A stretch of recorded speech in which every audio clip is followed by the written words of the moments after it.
Hari ni kita makan apa kat Dayu? Semak. Kita semak kat Dayu. Kita makan nasi air je. Nasi air. Nasi air.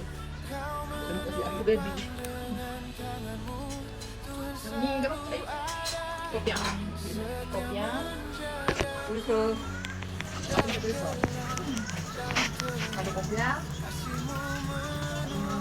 Nasi air. Jagung.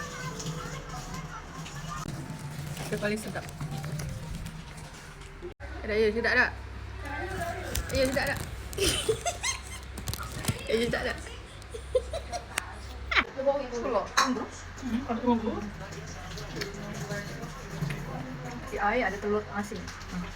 Telur asin. Alah, lebih banyak ni. Tadi buat tadi di mana? Tak. Oh, ya. Oh ya. Besok beli dah. Oh, nak dah. Makan. Tapi saya tak. Makan je. Duduk lagi. Nak sos sikit. Makan ni kan? Ada tu yang biasa. Okey, thank you Kak Ali, Kak Layu. Ada buaya chicken. Ada ke lah? Ada.